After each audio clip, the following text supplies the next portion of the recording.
Dzień dobry Państwu.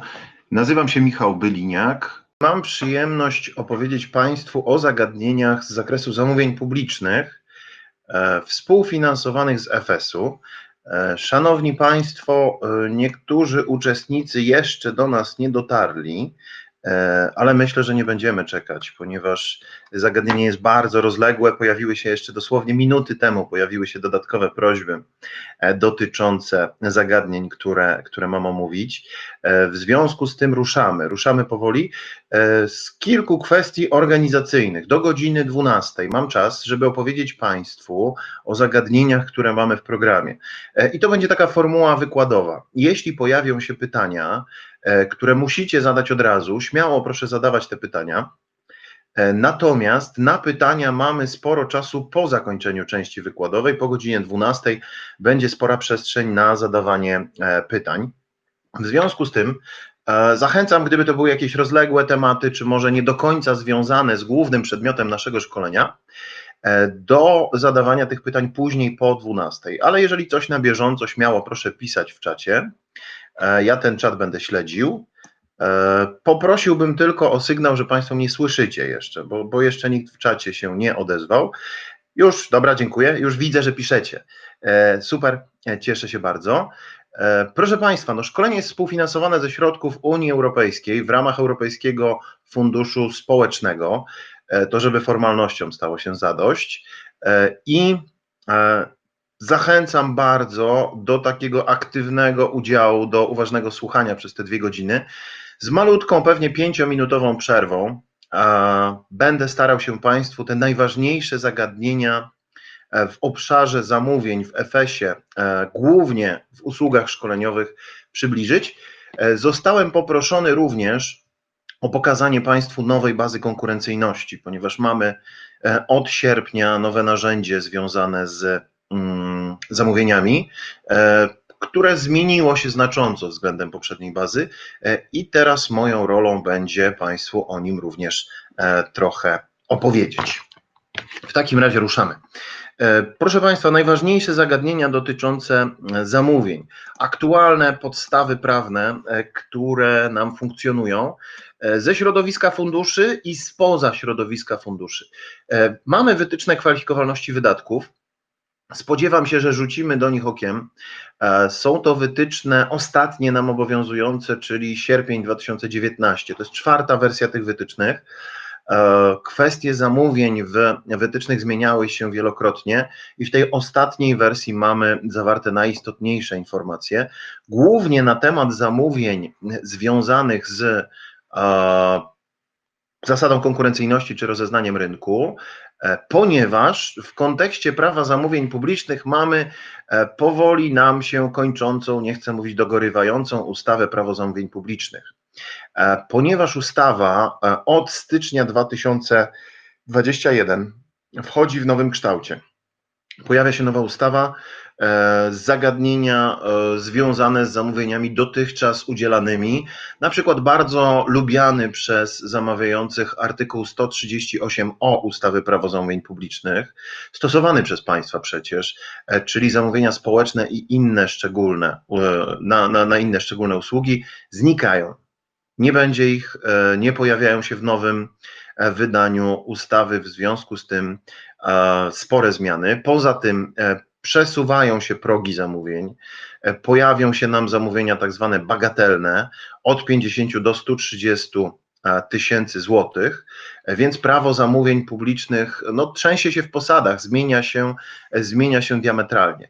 Natomiast zagadnienia dotyczące zamówień w projektach trwają i to jest ważne.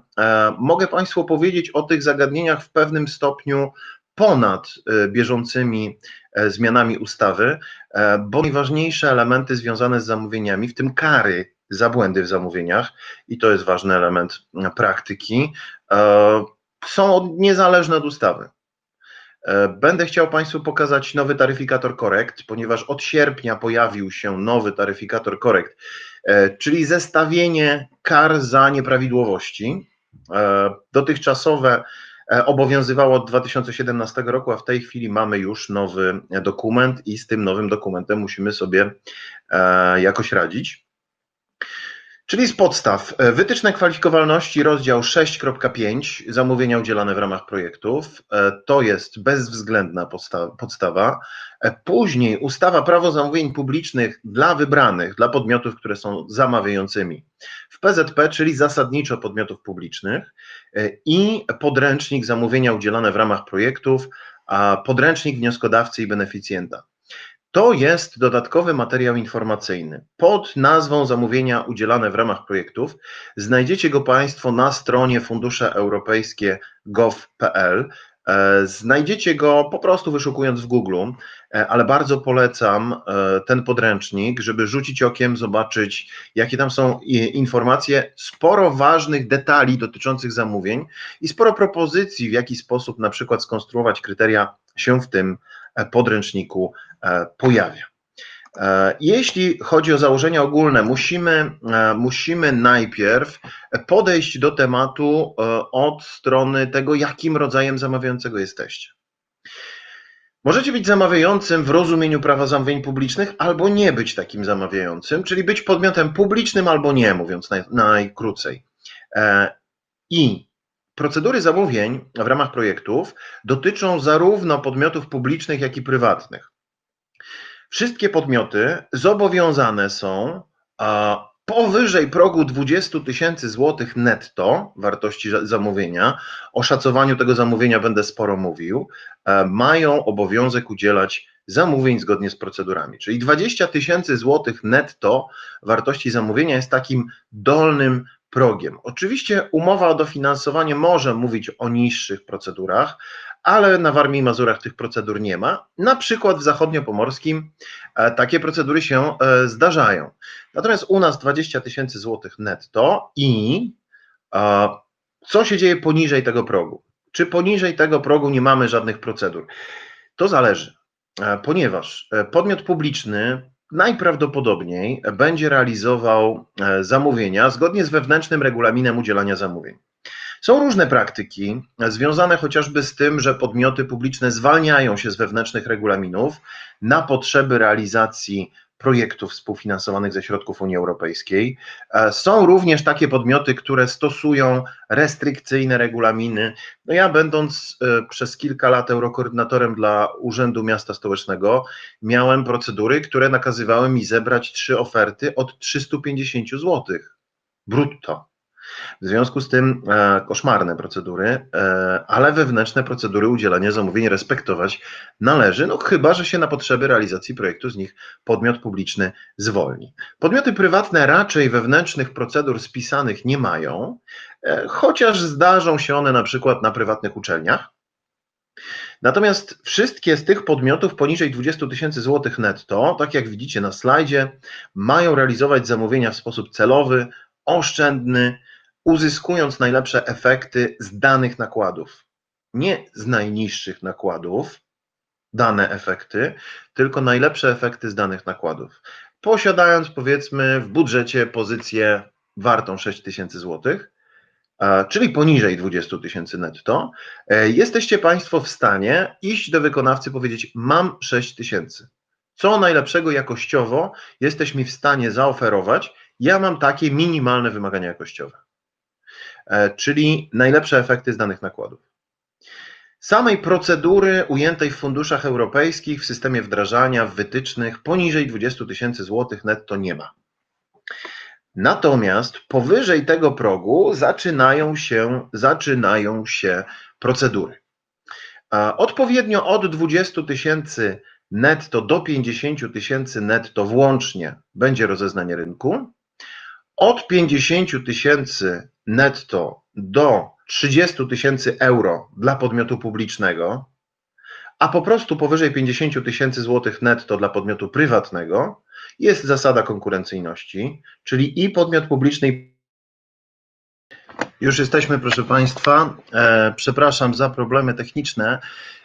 Sytuacja wygląda tak, że aktualnie przy pomocy ClickMeetingu czy innych oprogramowań do prowadzenia zajęć online po prostu korzysta cały świat, ze względu na to, że u nas nauczanie zdalne się pojawiło w większości szkół ponadpodstawowych, również one z tego korzystają.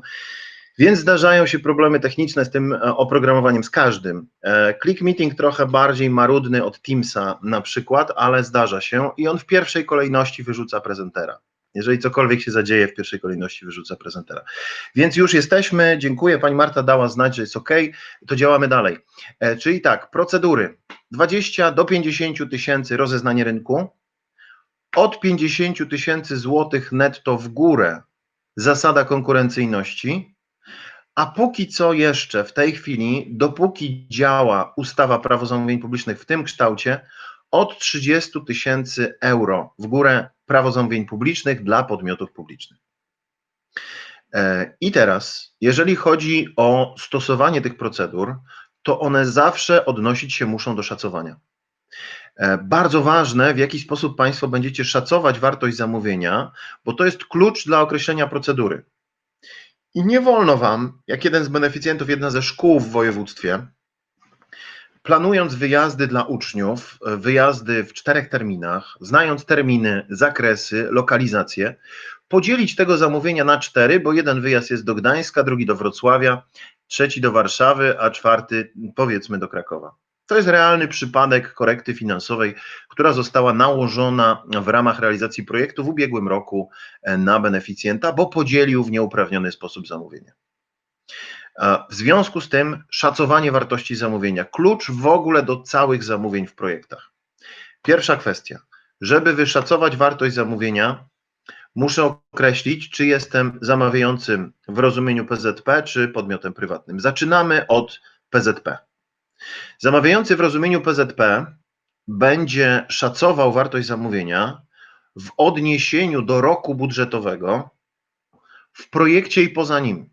Czyli szacując cały swój zakres działalności. Jeżeli chcę zorganizować szkolenia, bo do tego się głównie w tym temacie naszego spotkania odnosimy, to w takim układzie sprawdzam, jakie szkolenia zbieżne tematycznie, o podobnej tematyce, o podobnym charakterze będę realizował w tym roku budżetowym. Czyli sumuję wartość szkoleń z projektu i spoza projektu w danym roku budżetowym. Jeżeli ich wartość przekroczy którykolwiek z progów zamówień, stosuję odpowiednią procedurę.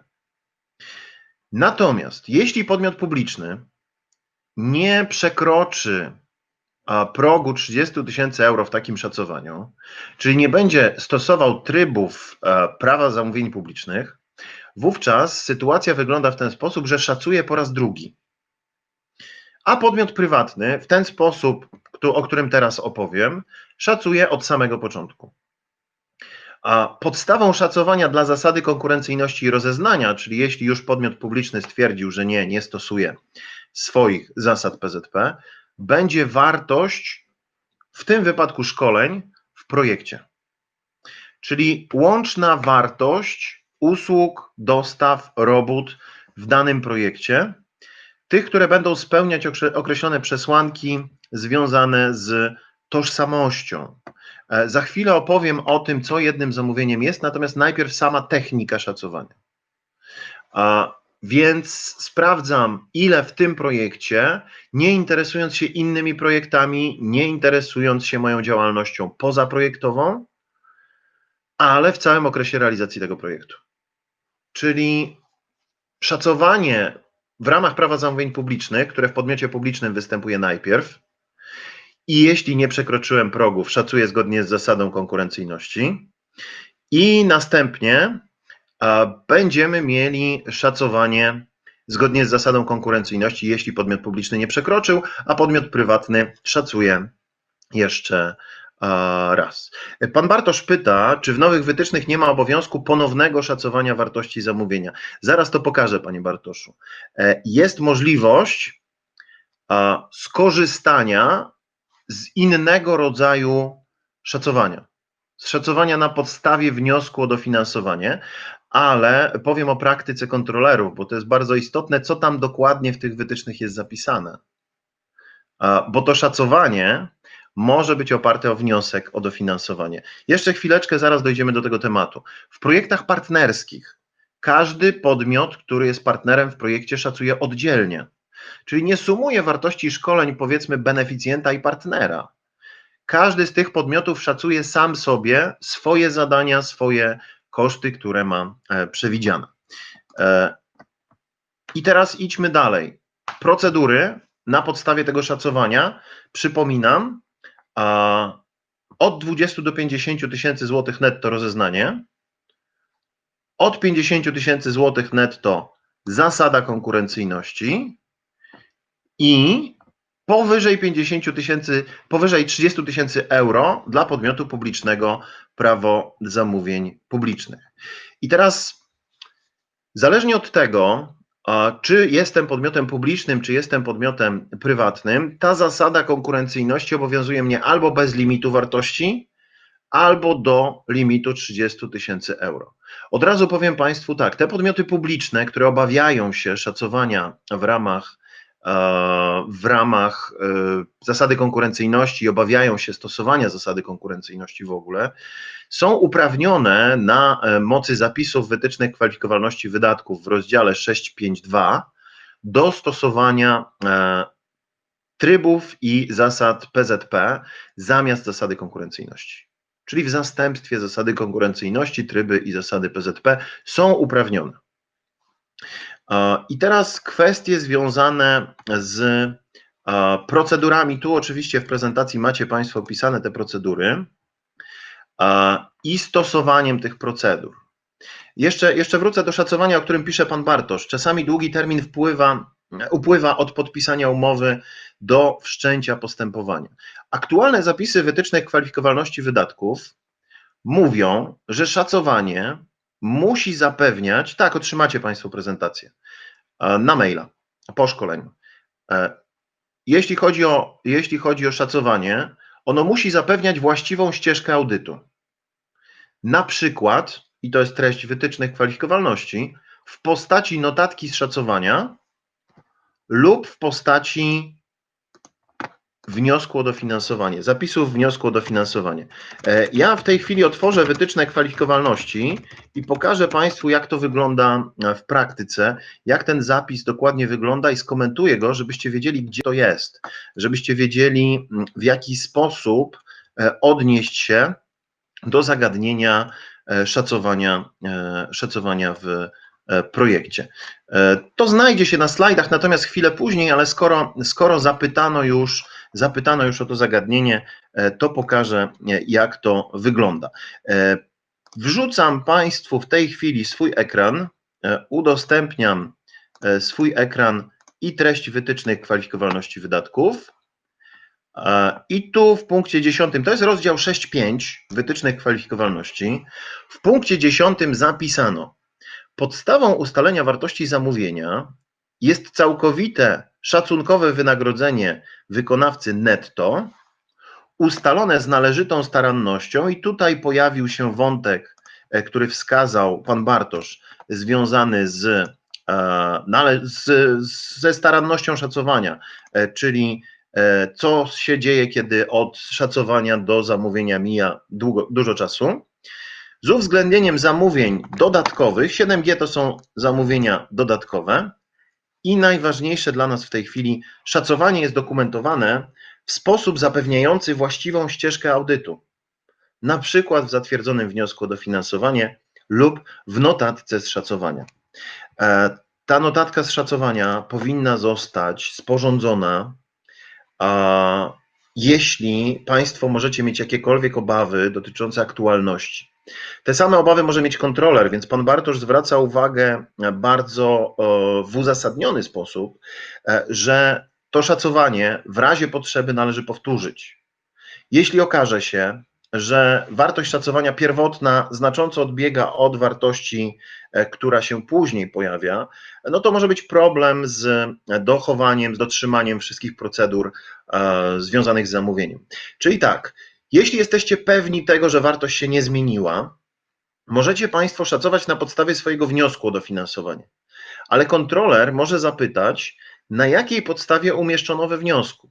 Więc najbezpieczniej na podstawie wniosku szacować wówczas, kiedy w uzasadnieniu wydatku, w opisie pod budżetem macie Państwo informację, skąd wzięły się te ceny. Wtedy nie ma problemu, możecie sobie szacować na podstawie wniosku. Jeśli tam są uzasadnienia, linki, informacje o zapytaniu i jesteście w stanie udowodnić, że to jest aktualne. Potem Wam pokażę, że jeśli się okaże, że jest nieaktualne i zrobicie rozeznanie rynku zamiast zasady konkurencyjności, to i tak będziecie musieli ją zrobić ponownie. Więc tylko stracicie czas, ryzyko nie jest jakieś ogromne. Natomiast druga opcja to notatka z szacowania. Notatka z szacowania ma zapewnić właściwą ścieżkę audytu, czyli Państwo musicie być w stanie udowodnić na przykład, komu wysłaliście zapytania. Tylko wysłanie zapytań i liczenie, że nam podmioty odpowiedzą, może się okazać, że Państwo się przeliczycie. Więc jeśli chodzi o potencjalne rozwiązania, można wysłać maile, można opublikować na swojej stronie i liczyć na oferty, można poszukać ofert w internecie, zrobić zrzuty ekranu, wydruki, a można zadzwonić, ja wiem, że to jest bardzo kontrowersyjne w tej chwili, co mówię, można obdzwonić kilka podmiotów i zapytać ich o ceny, a następnie zrobić notatkę z szacowania.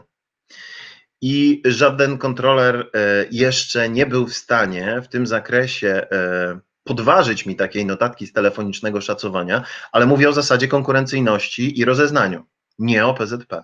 Żaden kontroler nie był w stanie mi tego podważyć, chociaż już wielu próbowało. Dlaczego? Bo zapewniając właściwą ścieżkę audytu, notuję, kogo zapytałem, kiedy zapytałem i jakie informacje uzyskałem. To właśnie notatka mówi. Czyli notatka z telefonicznego szacowania tak, ale bądźcie gotowi, że być może będziecie musieli jej bronić. Ponieważ kontrolerzy mają jeszcze stary zwyczaj z poprzednich wytycznych kwalifikowalności, gdzie zapisane było, że rozeznanie rynku, broń Boże, nie może być prowadzone drogą telefoniczną. I oni to przenosili na szacowanie, myląc rozeznanie rynku z szacowaniem i taki zwyczaj im został. W razie potrzeby, gdyby wskazywali Wam, jeśli zrobicie szacowanie telefoniczne, tylko w notatce zapewnijcie właściwą ścieżkę audytu. Kiedy, kogo pytaliście i jaki był wynik tego zapytania telefonicznie skierowanego. I to zapewni właściwą ścieżkę audytu. Chce, to niech dzwoni kontroler, ale w razie czego szykujcie się na to, że mogą próbować podważyć takie zapisy. Ja to często robię telefonicznie, bo jest szybko i wygodnie. Jeśli zadzwonię do podmiotu i on mi poda, sprawdzi u siebie w cenniku albo nawet z głowy poda mi cenę, ja to mogę zanotować i zrobić notatkę, a jeśli miałbym formułować zapytanie, wysyłać maila i tak dalej, zajmie mi to sporo więcej czasu. Czyli 6.5, punkt 10, informacje o szacowaniu. No i od razu, skoro już tu jesteśmy, to pokażę Państwu, jak wygląda sytuacja związana z jednym zamówieniem. Co jest jednym zamówieniem? W wytycznych znalazła się informacja, że nie można zaniżać wartości szacunkowej zamówienia, ani dzielić zamówienia po to, żeby zejść poniżej procedur, czy żeby zmienić procedurę, na przykład z zasady konkurencyjności na PZP, z zasady konkurencyjności na rozeznanie. A pośród 3 cech świadczących o tym, łącznie muszą być spełnione, że jest to jedno zamówienie, mamy tak. Usługi dostawy oraz roboty budowlane są tożsame rodzajowo lub funkcjonalnie, czyli mają podobne, bardzo zbliżone przeznaczenie albo charakter. Tu bardzo często kod CPV ze słownika zamówień będzie o tym świadczył. Później możliwe jest udzielenie zamówienia w tym samym czasie i mówimy tutaj o całym okresie realizacji projektu i tu proszę bardzo uważać, ponieważ na przykład w projektach szkoleniowych, to o nich mówimy dzisiaj najwięcej, jeśli mam 2 grupy, spośród których powiedzmy pierwsza grupa zaczyna udział w projekcie w listopadzie 2020, a kolejna grupa w czerwcu 2021 i każda z tych grup będzie określać tematykę szkoleń, w których uczestniczy na podstawie indywidualnych planów działania, czy jakiejś innej diagnozy i pierwszą grupę zdiagnozujemy w listopadzie, a drugą będziemy diagnozować dopiero w czerwcu, to w momencie, kiedy zamawiam w listopadzie szkolenia zgodne z diagnozą pierwszej grupy, niemożliwe jest określenie tematyki, ani nie jest możliwe udzielenie zamówienia w tym samym czasie dla szkoleń dla grupy drugiej. W związku z tym nie jest to jedno zamówienie. Czyli jeśli mam 100 uczestników podzieloną na 2 części, a tematyka szkoleń będę wiedział, jaka się pojawi, jaka wyjdzie gdzieś tam w czerwcu przyszłego roku, a teraz już muszę zamawiać dla pierwszej, to nie jest jedno zamówienie.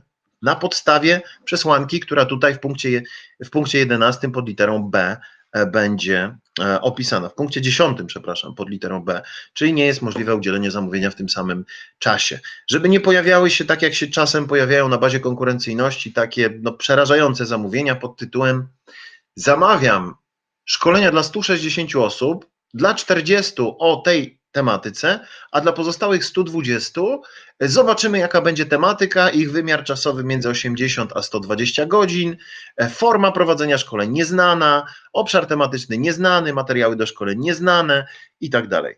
Absolutnie, żeby takich potworów nie było na bazie konkurencyjności. To nie jest jedno zamówienie. No i trzecia przesłanka: możliwe jest wykonanie zamówienia przez jednego wykonawcę. Tu trochę nam psuje szyki podręcznik zamówienia udzielane w ramach projektów, bo dziewczyny z Ministerstwa wtedy Rozwoju, które pisały ten podręcznik, zapisały w nim: pamiętaj, że twój wykonawca może mieć podwykonawców.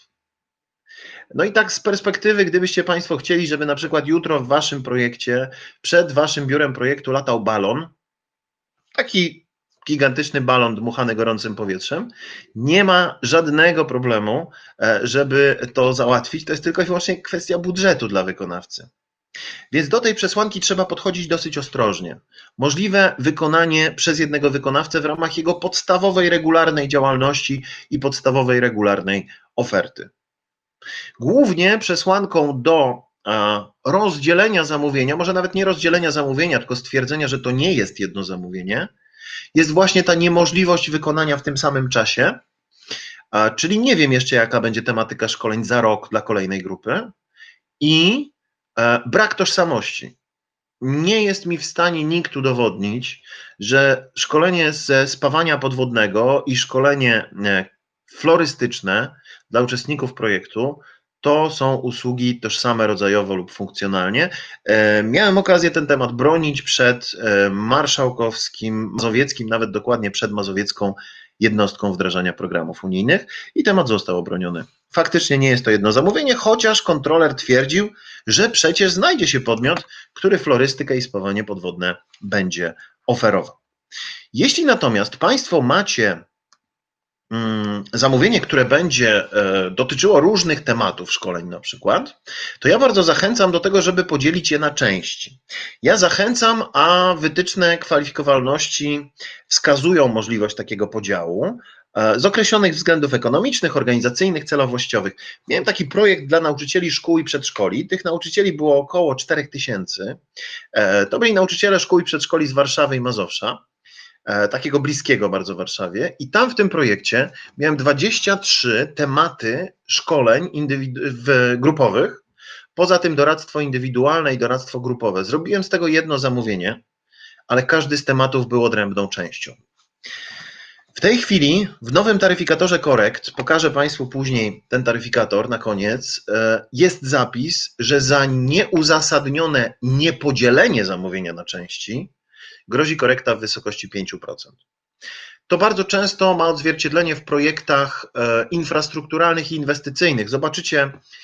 Zobaczycie przez analogię, co to znaczy dla kontrolerów. Kiedy zamawiam roboty budowlane w budynku, w którym robię restaurację, to roboty budowlane są jedną częścią zamówienia, ale dostawa wyposażenia restauracji jest drugą. Jeśli połączę roboty budowlane z zamówieniem wyposażenia restauracji, to dostanę natychmiast zarzut ograniczenia konkurencji przez niepodzielenie go na części. I tak sugeruję, żebyście Państwo funkcjonowali również w tematyce szkoleń. Nie łączyli ze sobą jako jednego zamówienia szkolenia z zakresu, no nie wiem, jazdy konnej i szkolenia gastronomicznego. Bo może się nie znaleźć wykonawca, który będzie to robił, albo może się znaleźć jeden jedyny. Oczywiście są duże firmy szkoleniowe, też gdybyście Państwo mi wysłali zapytanie, pewnie znalazłbym Wam i instruktora jeździectwa, i takiego trenera, szkoleniowca z zakresu gastronomii bez większych problemów, ale zachęcam do dzielenia zamówień na części, ponieważ w tym nowym taryfikatorze korekt jest to bardzo podniesione. To mamy załatwiony temat Właśnie. Zamówienie na części pan Bartosz aktywnie tutaj komentował. Ja rzucam okiem w ten czat, bo z jednej strony wytyczne, z drugiej prezentacja, z trzeciej czat. Tak, lepiej podzielić na części, zrobić jedno postępowanie. Pan Bartosz tu jak najbardziej ma rację, oczywiście. Podział na części jest pożądany. W każdej z części wykonawca będzie mógł złożyć ofertę, czyli jeżeli znajdzie się taki, który to jeździectwo i gastronomię obsłuży, to złoży na część gastronomia i na część jeździectwo. Jeśli wygra w obu, no to gratulacje. Jak wygra w jednej, to realizuje jedną i jest mniej papierologii. Tak, zgadzam się, natomiast trzeba być, panie Bartoszu, dużo bardziej uważnym oczywiście. W takich przypadkach podziału zamówienia na części szacunkowa wartość to suma części. Czyli mamy załatwiony najważniejszy element zamówień w projekcie, szacowanie. Bez tego nie określicie procedury. Idziemy dalej. Wracamy do prezentacji i idziemy dalej. Zwolnienia ze stosowania procedur. Pani Wioleta, moim zdaniem przy szkoleniach warto zrobić zasadę konkurencyjności, bo wówczas kary nie dostaniemy, a mamy czyste zamówienie. Pani Violeto, ryzyko przy zasadzie konkurencyjności robionej na zapas jest większe niż przy rozeznaniu rynku. Ponieważ przy rozeznaniu rynku mamy do spełnienia bardzo niewiele i prostych przesłanek, a przy zasadzie konkurencyjności taryfikator korekt ma 21 pozycji i zwykle każda z tych pozycji ma 3 małe pozycje, czyli około 60 różnych nieprawidłowości może się zdarzyć. W rozeznaniu rynku, jeżeli chodzi o nieprawidłowości, to nawet jakbym bardzo kombinował, jestem w stanie wyciągnąć 4 albo 5. Ale faktycznie łączenie różnych szkoleń do jednej zasady konkurencyjności nie jest zakazane i wytyczne kwalifikowalności mówią o tym, że można stosować zasadę zamiast rozeznania. Wystarczy zrobić dobrze zasadę, a nie byle jak. Zgadzam się. Oczywiście. Najwięcej, proszę Państwa, czego trzeba w zamówieniach, w projektach, to uwagi. To trzeba po prostu robić uważnie i nie spieszyć się. Odłożyć, poczytać, pokazać komuś, potem znowu do tego wrócić, zastanowić się, czy aby na pewno wiadomo, co autor miał na myśli, czy każdy wykonawca będzie rozumiał, co Państwo zapisali. Ok, zwolnienia ze stosowania procedur. Pierwsza, najważniejsza rzecz, dementi. Muszę zdementować najważniejszą z wiadomości, która pojawia się, fałszywych wiadomości, która pojawia się na temat zamówień. Jako że panuje pandemia, pojawił się taki news, że będziemy nie stosowali zasad udzielania zamówień w projektach, bo pandemia. I owszem, potwierdzam, nie stosujemy zarówno rozeznania rynku, zasady konkurencyjności, jak i prawa zamówień publicznych, ale tylko w zamówieniach na przeciwdziałanie skutkom pandemii. Czyli jeśli ktoś z Państwa na przykład będzie składał wniosek w konkursie na kapitały obrotowe jako przedsiębiorca, zresztą zachęcam od 4 listopada do 10 listopada na stronach WMAR-u, Warmińsko-Mazurskiej Agencji Rozwoju Regionalnego, konkurs trwa, to tam w zamówieniach absolutnie nie będą obowiązywały zasady udzielania zamówień. Jeśli jesteście Państwo powiedzmy szpitalem i realizujecie określone działania, to również nie ma obaw, nie stosujecie procedur udzielania zamówień w związku z przeciwdziałaniem skutkom pandemii. Ale we wszystkich pozostałych przypadkach stosujecie te procedury. We wszystkich pozostałych zamówieniach stosujecie te procedury z wyłączeniami. Wyłączenia opisane w punkcie 6 i w punkcie 7 wytycznych kwalifikowalności w rozdziale 6.5. No to znowu do wytycznych. Będzie trochę łatwiej pokazać Wam, gdzie to jest i jak to wygląda. Drodzy, spójrzcie proszę na ekran i mamy punkt 6. Procedur określonych w sekcjach 6.5.1 i 6.5.2 nie stosuje się do. 6.5.1 to rozeznanie, 6.5.2 to zasada konkurencyjności. Najważniejsza z tych przesłanek jest pod literą C. Do wydatków rozliczanych uproszczonymi metodami, o których mowa w podrozdziale 6.6. Oznacza to, że nie stosuje się tych zamówień w projektach rozliczanych w całości kwotami ryczałtowymi, w projektach rozliczanych stawkami jednostkowymi w zakresie tych stawek i w projektach ze stawką ryczałtową na koszty pośrednie w ramach tych kosztów pośrednich. Nie stosuje się tych zasad. I to jest najważniejsze. Żaden ryczałt, żadna uproszczona metoda nie stosuje zasad udzielania zamówień w postaci rozeznania i zasady konkurencyjności. No niestety uproszczone metody nie zwalniają z prawa zamówień publicznych. Poza tym mamy partnerstwo publiczno-prywatne, w tym wypadku też się nie stosuje procedur. W usługach badawczo-rozwojowych, ale to nie nasz obszar dzisiejszego spotkania. Natomiast pojawia się jeszcze jedno ważne zwolnienie. Rzućcie okiem tutaj, 6.5, punkt 6, litera G. Zamówienia, których przedmiotem są usługi wsparcia rodziny i systemu pieczy zastępczej, z wyłączeniem usług w placówkach, czyli tak zwane zamówienia zdeinstytucjonalizowane, poza instytucjami. Przedmiotem tych zamówień mogą być też sąsiedzkie usługi opiekuńcze w miejscu zamieszkania i specjalistyczne usługi opiekuńcze w miejscu zamieszkania, a także usługi asystenckie, o ile są świadczone osobiście przez osoby wskazane lub zaakceptowane przez uczestnika projektu, o których mowa w wytycznych realizacji przedsięwzięć w obszarze włączenia społecznego. Czyli usługi opiekuńcze, usługi asystenckie, to blisko szkoleń, w związku z tym opowiadam o tym, są zwolnione ze stosowania, o ile mówimy o osobach wskazanych lub zaakceptowanych przez uczestnika projektu. One mają taki charakter, że tam istotnym jest, kto będzie te usługi świadczył.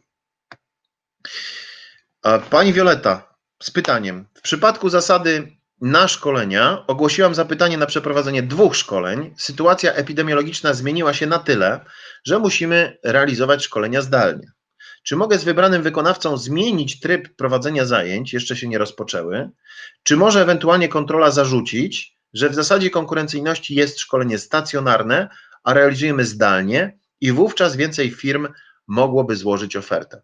Pani Violeto, po pierwsze siła wyższa, czyli zdarzenia, których nie dało się przewidzieć, które będą ułatwiały Pani przejście na ten tryb. Ale w tym zamówieniu proszę zwrócić uwagę na to, czy na przykład nie było cateringu. Bo formę można zmienić.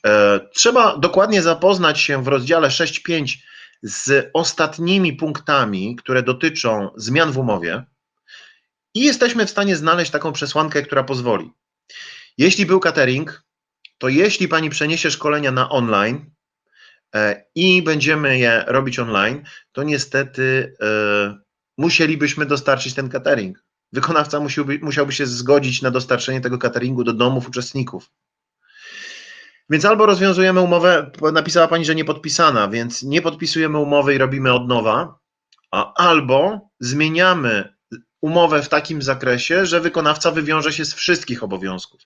Czyli jeśli jest to szkolenie online, to niestety ten catering będzie trzeba dostarczyć. Koszt tego cateringu i dostawy, jeśli uczestnicy będą rozproszeni, może być większy. Udało mi się zrobić takie szkolenia w Gdańsku, w Olsztynie, które właśnie miały catering i ten catering dostarczono. Ok, idziemy dalej, czyli nie stosuje się w projektach rozliczanych uproszczonymi metodami, nie stosuje się w zamówieniach na usługi asystenckie i możliwe jest, 7, 657, możliwe jest niestosowanie procedur wtedy, kiedy w zasadzie konkurencyjności nie wpłynęła żadna oferta lub wpłynęły tylko oferty podlegające odrzuceniu, albo wszyscy wykonawcy zostali wykluczeni, albo nie spełnili warunków udziału w postępowaniu.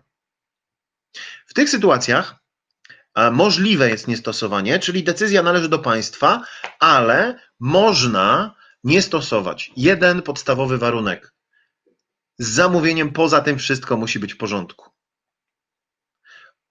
To oznacza, że jeśli zamówienie było poprawne, możecie udzielić z wolnej ręki, jeśli na przykład nie wpłynęła żadna oferta. Tylko jak nie wpłynie mi żadna oferta, to ja się zastanawiam, czy zapisami ogłoszenia, zamówienia w jakiś sposób nie ograniczyłem konkurencji i to spowodowało, że nie wpłynęła żadna oferta. Bardzo ważny warunek, widzę pytania, bardzo ważny warunek dotyczący tego zapisu, musicie udzielić zamówienia zgodnie z pierwotnymi założeniami. I tu ważna uwaga techniczna, taki trik, który pozwoli Państwu w razie czego zastosować ten zapis. Nie wpisujcie, że wykonawca wykona przedmiot zamówienia do 17 grudnia, Wpiszcie, że wykonawca wykona przedmiot zamówienia do 30 dni od podpisania z nim umowy, bo mogą się zdarzyć okoliczności, które spowodują, że to podpisanie umowy nastąpi później i zrobi się problem. A w przypadku, kiedy nie wpłynie żadna oferta, Państwo ogłosiliście postępowanie, zebraliście oferty, minęło trochę czasu, nie wpłynęła żadna oferta, więc nie wyłoniono wykonawcy, chcecie udzielać zamówienia z wolnej ręki, ale mieliście pierwotny termin 17 grudnia. Więc musi wykonać, nawet wybrany z wolnej ręki, do 17 grudnia. A w przypadku, kiedy mówimy o 30 dniach od podpisania umowy, no to pozostaje nam 30 dni od podpisania umowy w przypadku zamówienia również z wolnej ręki. Takie dosyć wygodne rozwiązanie. Pani Urszula, czy na zamówienia zrealizowane z kosztów pośrednich nie są wymagane procedury? Tak, Pani Urszulo. 6.5 wytycznych kwalifikowalności, punkt 6, litera C. To jest zwolnienie z kosztów, z procedur w kosztach pośrednich. Tak samo zwolnienie w kwotach ryczałtowych czy w stawkach jednostkowych, we wszystkich uproszczonych metodach. Tam jest to zapisane. Można, no jeśli Pani sobie życzy, oczywiście można. Jeżeli na przykład nie ma wykonawcy, nie ma podmiotu, który... Do mnie się często zgłaszają z taką sprawą podmioty, ponieważ oprócz szkoleń i zarządzamy projektami i rozliczamy je, no różne usługi świadczymy, czy zamówienia chociażby, zgłaszają się podmioty, mówią, że nie ma ludzi, nie ma kadry do realizacji usług, właśnie takich zarządzania w ramach kosztów pośrednich, czy takiego sprawdzania dokumentów, doradztwa, różnych działań, nie ma ich na rynku, no więc takie zrobienie zasady konkurencyjności może być całkiem dobrym pomysłem na to, żeby znaleźć osoby czy podmioty, które się będą zainteresowane prowadzeniem takiej działalności. Czyli można, oczywiście. I nikt tego nie skontroluje. Jeżeli zwolnienie dotyczy punktu 6, czyli nie stosuje się, to tej procedury nikt nie skontroluje. Jeżeli dotyczy punktu 7, to skontrolowana zostanie zasadność niestosowania procedur, bo tu jest napisane możliwe jest niestosowanie. Czyli tak, bezpieczne rozwiązanie, nie wpłynęła żadna oferta, wpłynęły tylko podlegające odrzuceniu, jeśli z postępowaniem wszystko było ok. Rwie głos, Pani Klaudia pisze, że rwie głos, to jest kwestia łącza, prawdopodobnie po Pani stronie. Ja jestem na 300 megabajtowym łączu, więc ono jest na pewno stabilne na światłowodzie, ale może się tam coś zdarzyć. Dobra, dziękuję, że Państwo dali znać, że jest ok. Działamy dalej. Zamówienie może być realizowane przez jednego wykonawcę z powodów. Brak konkurencji ze względów technicznych. Istnieje tylko jeden wykonawca, który jako jedyny może zrealizować zamówienie. Bardzo proszę uważać z tym zwolnieniem.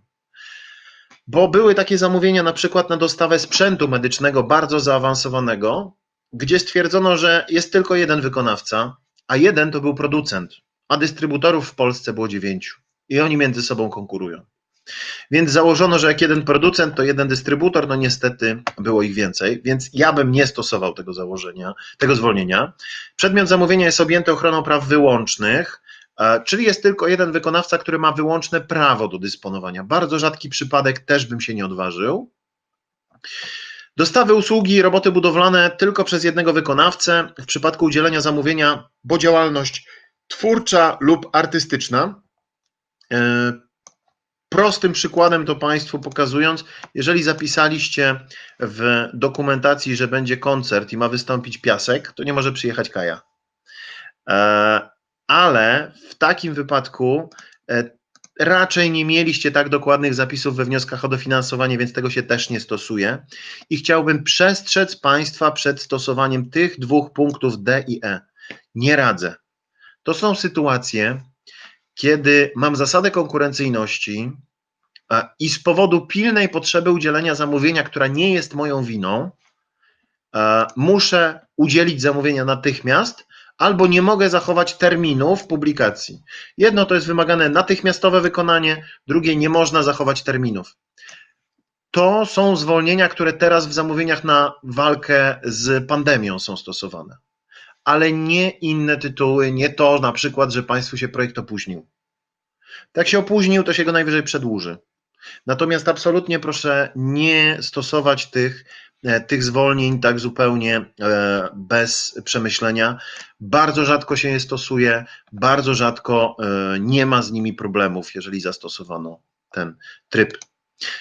Dodatkowe dostawy, zamówienia uzupełniające i dodatkowe F i G, częściej w budowlance, ale czasem zdarza się na przykład, że Państwo piszecie w przedmiocie zamówienia, że planuje się, czy możliwe jest udzielenie zamówień dodatkowych polegających na powtórzeniu tych samych czynności, na przykład do 50% zamówienia podstawowego, często stosowane w robotach budowlanych, natomiast u nas, w naszym środowisku raczej nie zapisuje się w szkoleniach, że będą zamówienia dodatkowe, ale bardzo ważne, jeśli się Państwo zdecydujecie zapisać opcję zamówień dodatkowych i uzupełniających do 50% podstawowego, bo to się tak zapisuje, do 3 lat od podstawowego można ich udzielać, to szacując uwzględniacie tę wartość.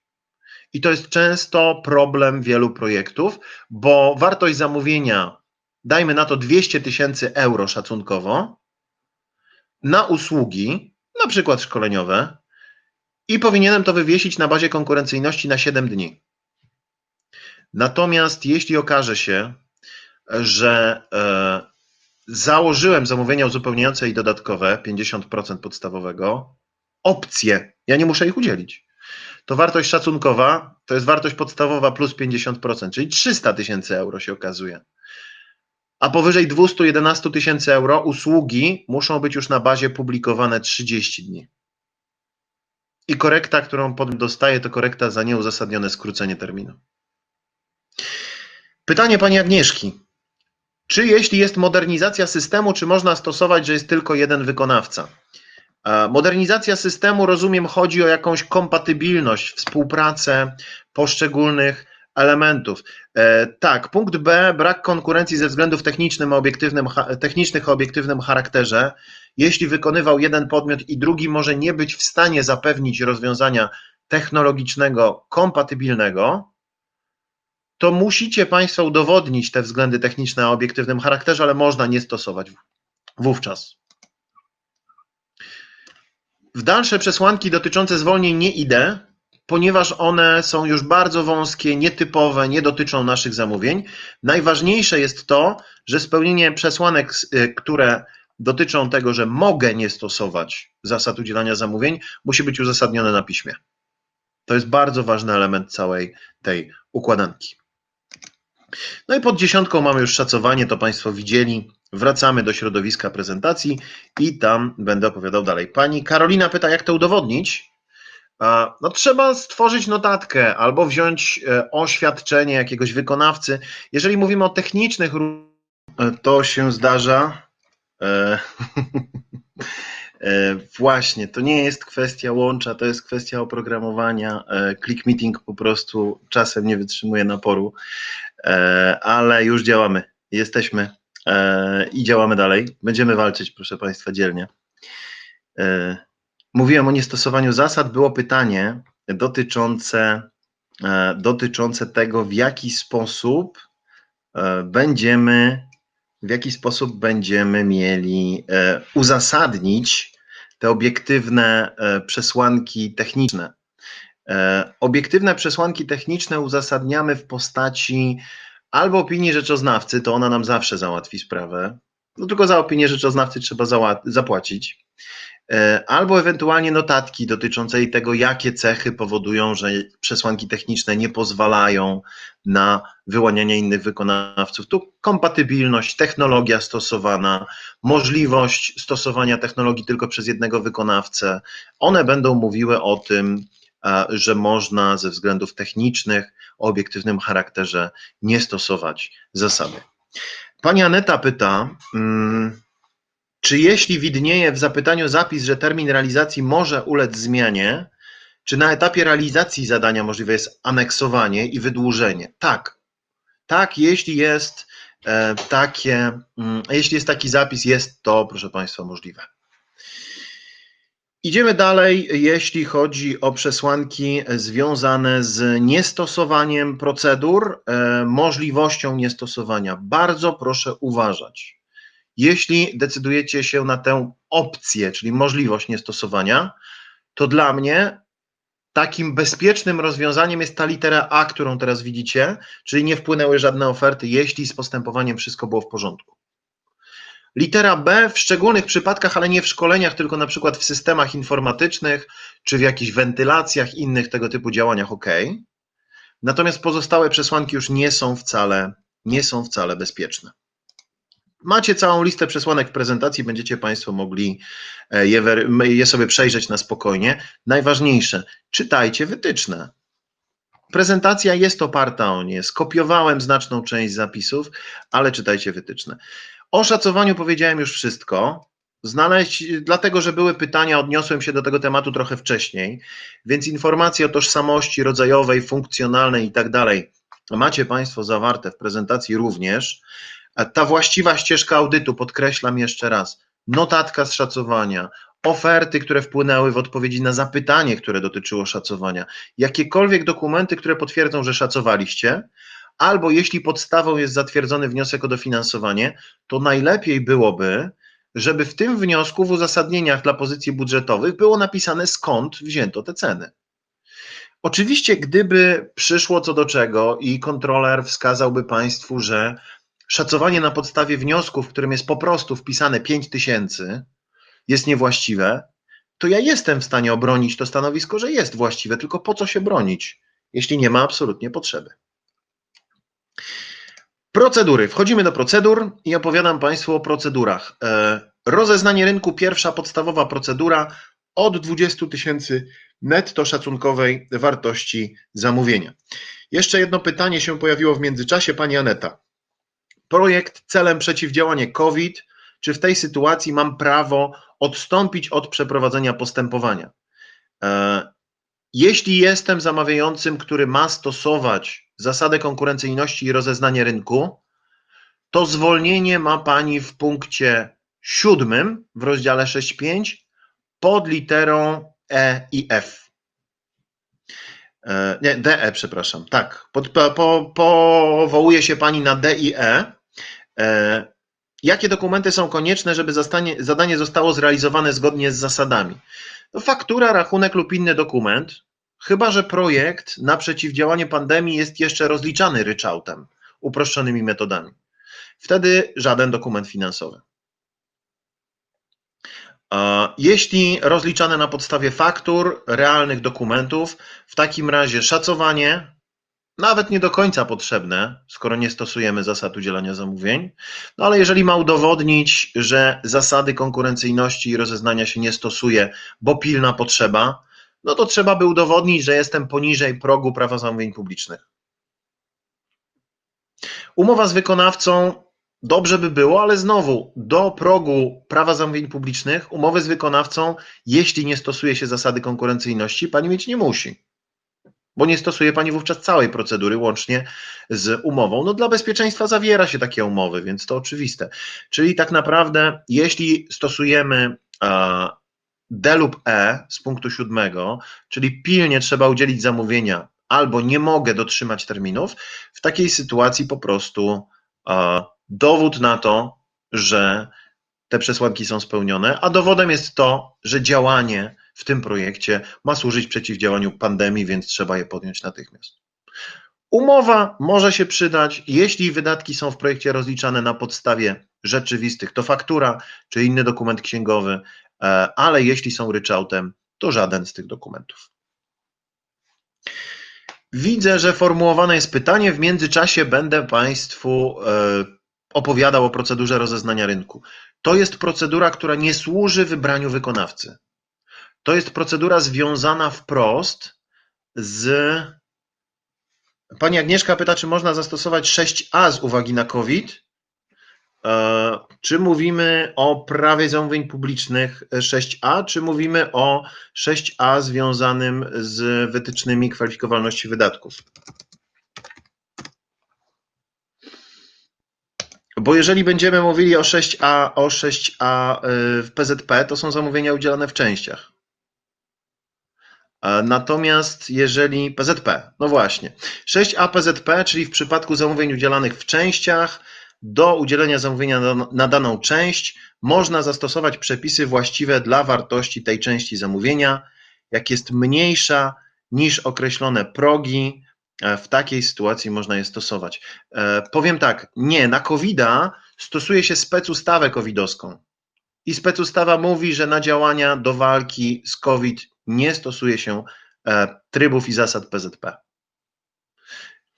Ta ustawa w zakresie zapisów związanych z niestosowaniem PZP miała obowiązywać 180 dni i te 180 dni minęło gdzieś pod koniec września, ale w październiku znowu wprowadzono zapisy, które pozwalają na niestosowanie dalej. Czyli nie przez 6a, tylko przez specustawę covidowską, która zmienia PZP i inne ustawy. Rozeznanie. Jeszcze jesteśmy w rozeznaniu. Od 20 do 50 tysięcy nie wyłaniam wykonawcy. Mam udowodnić, że cena, za którą będę zamawiał, jest ceną rynkową. Oznacza to, że muszę zebrać oferty, które udowodnią, że faktycznie tak jest. Te oferty będą zbierane w bardzo specyficzny sposób, który może sobie samodzielnie określić zamawiający. Pokażę w wytycznej kwalifikowalności 651, czyli rozeznanie rynku i pokazuję Państwu teraz, jak to wygląda w dokumencie wytycznych. Tylko rzut okiem powinien mi to pokazać. Dobra. Rozeznanie rynku. Konieczne jest udokumentowanie dokonanej analizy cen cenników potencjalnych wykonawców zamówienia wraz z analizowanymi cennikami. Oznacza to, że nie jeden cennik, nie jedna cena, a co najmniej dwa. No, liczba mnoga wskazuje to jednoznacznie. Można je pozyskać ze stron internetowych wykonawców lub przez upublicznienie opisu przedmiotu zamówienia z zapytaniem o cenę na stronie internetowej beneficjenta albo skierowanie zapytań o cenę wraz z opisem przedmiotu zamówienia do potencjalnych wykonawców. Sposób uzyskania ofert dowolny. Natomiast jeśli nie zbierzecie ofert, to rozeznanie nie jest zrobione, czyli wydatek jest niekwalifikowalny. Co najmniej 2 oferty. Ja sugeruję 3, ale co najmniej 2. I w rozeznaniu rynku macie Państwo tylko udowodnić cenę rynkową, czyli może być tak, że wysyłacie zapytanie do kilku podmiotów, zbieracie 3 oferty i zlecacie realizację tej usługi, tego szkolenia, no mówimy o szkoleniach głównie, podmiotowi spoza listy, czyli podmiotowi, który nie uczestniczył w tym rozeznaniu, bo to jest procedura, która ma tylko potwierdzić, że cena jest rynkowa, że udzielam zamówienia po cenie rynkowej, czyli ta procedura z takich podstawowych wymagań i ewentualnych ryzyk związanych z jej niewykonaniem, to ma tak, zebranie co najmniej 2 ofert cen cenników. Jak to jest sprzęt, to ja wchodzę na stronę jakiegoś sklepu, powiedzmy Castoramy, w którym on jest dostępny, drukuję cenę z opisem i już jedną ofertę mam. Jeżeli to jest szkolenie dostępne gdzieś tam w cenniku na stronie internetowej wykonawcy, drukuję i mam. Jeżeli to jest szkolenie, które sam sobie wymyśliłem i zaprojektowałem, no to powinienem w takim układzie wysłać zapytania albo opublikować na swojej stronie. Najważniejsze zebrać oferty, ceny, cenniki. Czyli ryzyko. Pierwsze, nie zebranie ofert. Drugie, zebranie ofert na inny przedmiot zamówienia niż właściwy. Czyli Państwo pytacie o szkolenie 120 godzin stacjonarne, w tym 40 godzin teorii i 80 godzin praktyki, a wykonawca Wam wysyła na szkolenie online'owe 90 godzin bez praktyki. Musicie mieć oferty na ten przedmiot zamówienia, który Was interesuje. No i musicie mieć co porównywać, więc albo porównujecie oferty netto, albo porównujecie oferty brutto, niech ten wykonawca wie, co on ma dać, jeśli go pytacie. Ja jeżeli wysyłam zapytania do wykonawców, daję im formularz, taki prościuteńki formularz ofertowy. Cena oferowana za przedmiot zamówienia ujęty w zapytaniu to tyle netto, tyle brutto, kropka. Podpis, nazwa, data, cześć. Załatwione. I na tej podstawie mam załatwione rozeznanie rynku. Czyli ryzyka w rozeznaniu są takie, że albo nie mam co najmniej 2 ofert, albo w ramach mojej analizy te oferty nie są zgodne z przedmiotem zamówienia. I koniec ryzyk rozeznania. Dlatego w jednym z pytań, kiedy pojawił się wątek, można zrobić zasadę konkurencyjności zamiast rozeznania, jest bezpiecznie, fakt jest. Tylko zasada konkurencyjności ma znacznie więcej wymagań technicznych i organizacyjnych. I teraz, proszę Państwa, cena powyżej 50 tysięcy złotych netto. Jeśli z rozeznania wyjdzie cena powyżej 50 tysięcy, stosuje się zasadę konkurencyjności. Czyli jeśli z zapytania wyszło, że jest jednak więcej i z rozeznania wychodzi, że rynkowa to więcej, a rynkowa to zawsze średnia z ofert na pewno, to w takim układzie będę musiał w ramach tego postępowania zamknąć je i zrobić oddzielną zasadę konkurencyjności. I o tym mówiłem wcześniej, mówiąc, że stracicie czas, jeśli źle wyszacujecie. Między zasadą a rozeznaniem, jak źle wyszacujecie, tracicie czas i po prostu robicie rozeznanie, a potem jeszcze raz zasadę konkurencyjności, bo się okazało, że było źle policzone. W przypadku zamówień od 20 do 50 tysięcy netto włącznie można stosować zasadę konkurencyjności zamiast rozeznania. I ważna rzecz, rozeznania się nie robi dla najczęściej finansowanych towarów i usług, na które był standard cen rynkowych. U nas na Warmii i Mazurach standardy cen rynkowych są mocno rozbudowane. Ja pracuję z 15 na 16 województw i z wszystkimi programami krajowymi i mogę powiedzieć, że to są jedne z najbardziej rozbudowanych i najdłuższych standardów cen rynkowych. Czyli nie robi się rozeznania na rzeczy, które były objęte standardem cen rynkowych. Może to Państwu sporo ułatwić sprawę. Co więcej, w rozeznaniu rynku nie ma zakazu powiązań osobowych lub kapitałowych i na przykład kiedy ja potrzebuję koledze, który prowadzi szkolenia powiedzmy z ratownictwa, zlecić realizację szkoleń z ratownictwa w moim projekcie, a próg wartościowy zamówienia to jest poniżej 50 tysięcy netto, to ja mogę do niego zadzwonić, powiedzieć: słuchaj, mam taką robotę, pieniędzy mam tyle, bo zrobiłem rozeznanie, już wiem jaka jest cena rynkowa, jestem jej pewien, bierzesz czy nie? Mogę zlecić własnemu bratu takie zamówienie, ale do progu zasady konkurencyjności, bo zasada konkurencyjności wprowadza już zakaz powiązań osobowych lub kapitałowych. I teraz, proszę Państwa, widzę, że są pytania, zaraz będę odpowiadał. I teraz jeszcze jedna rzecz, nie ma wymagania zawarcia pisemnej umowy. Można się rozliczać w oparciu o fakturę, rachunek czy inny dokument księgowy. Odpowiadam na pytania. Najpierw COVID. Czy jeśli beneficjentem jest gmina, obowiązują takie same zasady, o których mówiłem? Jeśli gmina zrobi szacowanie w ramach PZP i okaże się, że robi rozeznanie albo zasadę, bo jest poniżej PZP, to tak obowiązują te zasady. Jeśli gmina ma robić PZP, działanie jest na przeciwdziałanie COVID-owi, to w takiej sytuacji stosuje specustawę i nie stosuje PZP. Pani Karolina, a jak mamy 3 cenniki, 1500, 2000 i 2,5, to za ile w końcu mamy zamówić? Odpowiedziałem gdzieś tam w toku, nie widząc pytania, średnia na pewno jest ceną rynkową. Jak się obawiacie, to bierzcie najniższą cenę, natomiast ja średnią jako rynkową niejednokrotnie już udowodniłem. Czy zawsze trzeba wybrać najtańszą ofertę? Pytała pani Justyna, już odpowiedziałem, nie. Po pierwsze, nie trzeba wybierać z ofert, które zostały złożone, bo może pani sobie potwierdzić cenę i iść do znajomego wykonawcy, który jest zaufany, a nie uczestniczył w tym postępowaniu, na przykład, żeby nie wpływać na cenę, żeby mieć czyste ręce. W takim układzie może pani wyłonić w ogóle innego wykonawcę, ale za cenę rynkową. Średnia na pewno będzie rynkową. Pani Aneta, jeżeli w odpowiedzi na rozeznanie wpłynie tylko jedna oferta, rozumiem, że nie jest ono ważne, mimo że mamy pod to zadanie szacowanie. Tak, Pani Aneto, nie jest ono ważne, ale jeżeli wpłynie jedna oferta i znajdzie Pani gdziekolwiek w internecie cennik, ofertę, która potwierdzi jakąś cenę rynkową na tę usługę, czyli gdzieś indziej znajdzie Pani tę ofertę w internecie, to może Pani ją sobie wydrukować, już ma Pani 2. Nie jest tak, że musi Pani koniecznie wysłać i tylko wysłać, albo koniecznie wydrukować cenniki i tylko wydrukować. Wszystkie metody, powiedziałbym nawet najbardziej rozpaczliwe, proszenia o ofertę są dopuszczalne, byleby te oferty były 2. Pani Agnieszka, czy jeśli z rozeznania wyjdzie 50 netto, a później w trakcie realizacji zamówienie uzupełniające i będzie powyżej. Zamówienie uzupełniające należy również uwzględnić w szacowaniu.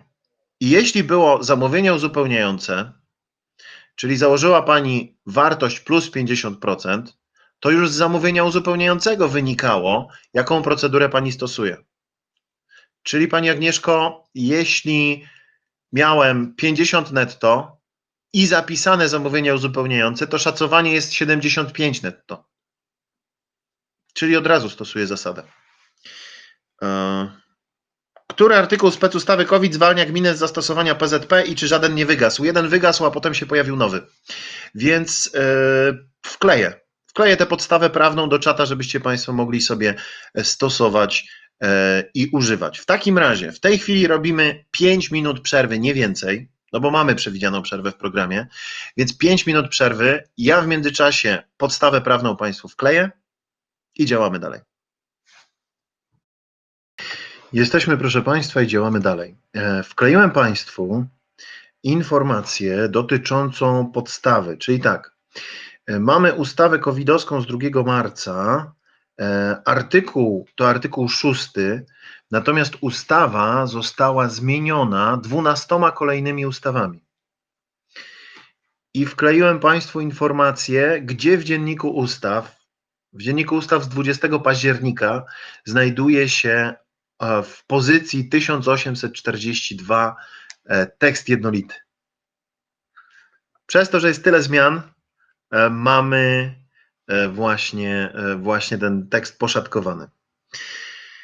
Czyli był 6 artykuł, to wszystko zostało przedłużone, ponieważ wygasł na mocy artykułu 36 po 180 dniach, ale kolejne ustawy i zmiana, która została dokonana w październiku, spowodowały, że dalej nam obowiązuje. Działamy w takim razie dalej, proszę Państwa. Rozeznanie rynku za nami, zasada konkurencyjności.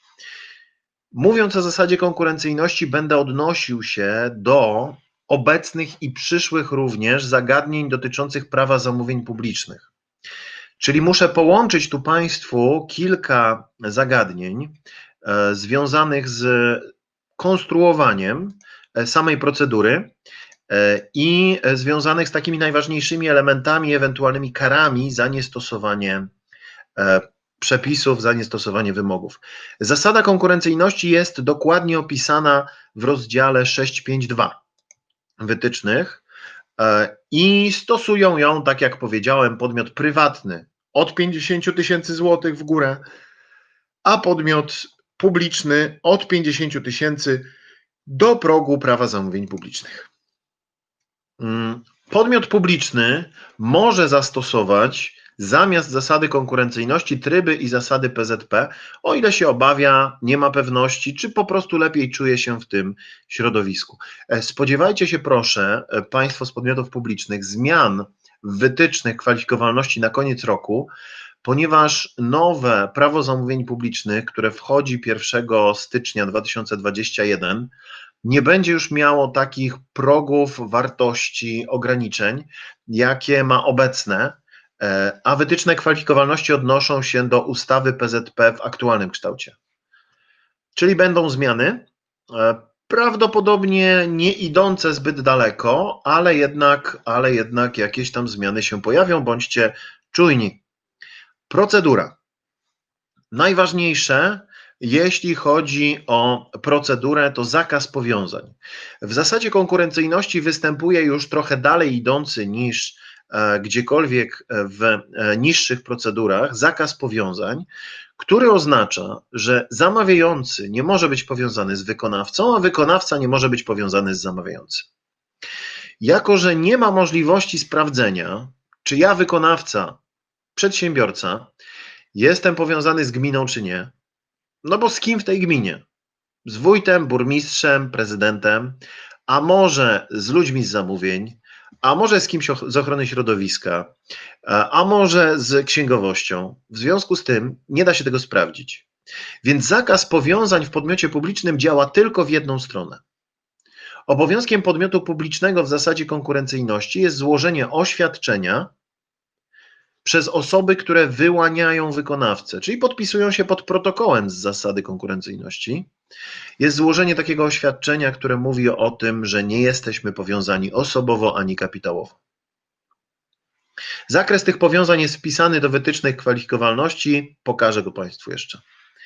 A jeśli chodzi o podmiot prywatny, to zarówno osoby, które wyłaniają wykonawcę, jak i osoby, które składają oferty, czyli wykonawcy, muszą takie oświadczenie złożyć. Brak takiego oświadczenia wykonawcy jest związany z korektą, która może wynieść 25% wartości udzielonego zamówienia, a podpisanie umowy z wykonawcą, który jest powiązany osobowo lub kapitałowo, korektą 100% się kończy i nie ma innej możliwości.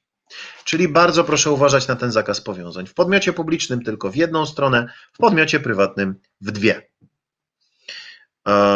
To kryterium jest do spełnienia. Państwo pod dokumentacją zamówienia będziecie najczęściej, i zachęcam do tego bardzo, wrzucać wzór tego oświadczenia związanego z zakazem powiązań. Macie je tutaj na slajdzie, można to skopiować i wrzucić do oświadczenia. Można skopiować też z wytycznej kwalifikowalności, treść jest ta sama. Więc zakaz powiązań, bardzo ważny temat. Za błędy w zamówieniach grożą korekty. Korekta finansowa to będzie po prostu uznanie za niekwalifikowalnej części wydatku, który został poniesiony w związku z zamówieniem, czyli części zamówienia w całości. Jeśli podpisaliście umowę na 100 000 i w ramach projektu macie korektę 25%, to 25% wydatków, które ponieśliście albo poniesiecie w związku z tym zamówieniem, no nie będzie mogło być rozliczone w projekcie. Boli to jeszcze bardziej, ponieważ równocześnie korekta dotyczy kosztów pośrednich, bo koszty pośrednie były przecież liczone w oparciu również o koszty tych szkoleń. W podmiotach publicznych czy jest tylko zakaz powiązań dla osób, które wykonują czynności w zakresie zamówienia? Tak, Pani Agnieszko. Jeśli mówimy o korektach, mamy taryfikator korekt. Pokażę go Państwu na koniec, natomiast znaleźć go można bardzo łatwo. Wpisując w Google hasło taryfikator korekt.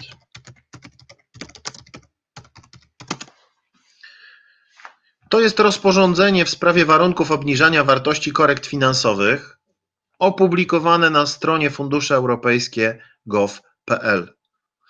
To jest rozporządzenie z sierpnia, więc łatwo jest je znaleźć. Sierpień 2020 to jest pierwszy wynik. Pani Aneta pyta o projekt w partnerstwie. Zamówienia przeprowadza główny beneficjent, nie ma powiązań z wykonawcą, a okazuje się, że partner miał powiązania z wykonawcą. Co w takim wypadku, czy może być kara? Partner nie jest zamawiającym. W związku z tym liczą się zamówienia beneficjenta. Jeśli beneficjent nie jest powiązany, nie ma sprawy, nie ma problemu. Natomiast w wytycznych kwalifikowalności oprócz tego katalogu dotyczącego powiązań, który wrócę do niego, oprócz tego katalogu dotyczącego powiązań, znajdziecie Państwo również zapisy dotyczące tego, że instytucja, jeśli zidentyfikuje inne powiązania, ma obowiązek je wykazać i wówczas może nałożyć korektę. Ale ja myślę, że powiązanie z partnerem projektu, jeśli zamawiającym jest beneficjent, nie będzie stanowiło problemu. Jeśli oczywiście wykonawca złożył stosowne oświadczenie, że nie jest powiązany, albo jeśli nie musiał składać tego oświadczenia, bo zamawiający był podmiotem publicznym, wszystko jest ok. No i teraz elementy zapytania, czyli konstrukcja zapytania zgodnie z zasadą konkurencyjności. Ona jest opisana w wytycznych również, natomiast konstrukcja wytycznych w części 6.5.2 jest taka dosyć specyficzna. Elementy zapytania są w 6.5.2 w punkcie 11, a szczegóły tych elementów są od punktu 5, czyli najpierw są szczegóły, a potem jest to, co się na nie składa. Więc trochę nie po kolei, ale damy radę. Ma być opis przedmiotu zamówienia. Bardzo ważne, opis nie może odnosić się do nazw własnych. Znajdziecie to potem w prezentacji, ale teraz Wam opowiadam o tym, bo to najważniejsze. Żadnych nazw własnych, żadnych marek, żadnych innych wskazujących na konkretny przedmiot zamówienia. Konkretny przedmiot, mam na myśli produkt, ale żadnych innych zapisów tego typu. Bo korekty finansowe pojawiają się w związku, no w projektach infrastrukturalnych na przykład, w związku z tym, że zapisano, że będzie kładziony polbruk, bo to nazwa własna. Żadnych nazw własnych. Jedyny przypadek, kiedy możecie użyć nazwy własnej, to sytuacja, kiedy przedmiotu zamówienia nie da się inaczej opisać. I na przykład, gdybym miał zamawiać jakieś zajęcia prowadzone metodą Montessori, to byłbym w stanie użyć tej nazwy własnej. W pozostałych przypadkach raczej nie jestem na tyle odważny, żeby używać nazw własnych, bo kontrolerzy są bardzo na ten temat przeczuleni. Opis przedmiotu ma być jednoznaczny, ma się odnosić do zamówienia, musi być związany z nim bezpośrednio i ma pozwalać wykonawcy, który dołoży wszelkich starań, zrozumieć jego treść. Proszę opisywać jasno, ile zajęć do przeprowadzenia, ile godzin, gdzie one się będą odbywały, opisywać, które koszty są po stronie wykonawcy, a które po stronie zamawiającego. Nie zapominać o tym, że jeśli nie napiszecie, że salę szkoleniową, czy jakiś sprzęt, projektor, komputer zapewnia wykonawca, to on może go nie zapewnić. Proszę ewentualnie teraz w czasie pandemii rozważać zapisanie opcji prowadzenia szkoleń online, jeżeli będziecie je chcieli tak prowadzić, ale pamiętajcie, we współpracy z instytucją, z opiekunem, musicie ustalić, czy wy możecie te zajęcia prowadzić i jakie są wymagania. Na pewno lista obecności, na pewno ankiety oceny. Co z cateringiem, czy możemy go po prostu nie oferować, czyli wyłączyć poza zamówienie i nie zamawiać, a co w sytuacji, kiedy będziemy mieli catering już zamówiony, czy trzeba go dowieźć pod drzwi. Tego typu pytania często zadaje się opiekunom projektu. Pewne standardy są już wypracowane i zwykle opiekun przesyła Państwu taką informację w systemie SL, przesyła informację, zakres wymagań wobec szkolenia. Następnie po opisie przedmiotu zamówienia, uwaga, ten opis może być w częściach. Jeśli decydujecie się na podział na części, każda część jest oddzielnie opisana. Po opisie przedmiotu są warunki udziału w postępowaniu. Warunki to takie kryteria wejściowe, tak bym je nazwał, czyli takie przesłanki, które powodują, że ja mogę wejść do postępowania i moja oferta będzie oceniana, a jeśli ich nie spełnię, to nie wchodzę do postępowania. Bardzo zachęcam do ich stosowania, bo one są ważne. W przypadku, kiedy mam warunki, które mówią o doświadczeniu wykonawcy, one się mają odnosić do przedmiotu zamówienia i mogą się odnosić do właściwości wykonawcy. Jeżeli mówię o doświadczeniu w realizacji podobnych usług, jeśli mówię o jakichś parametrach dotyczących kadry, którą dysponuję, na przykład dysponuję co najmniej 4 trenerami na potrzeby realizacji szkoleń, bo ja chcę robić 4 szkolenia jednego dnia.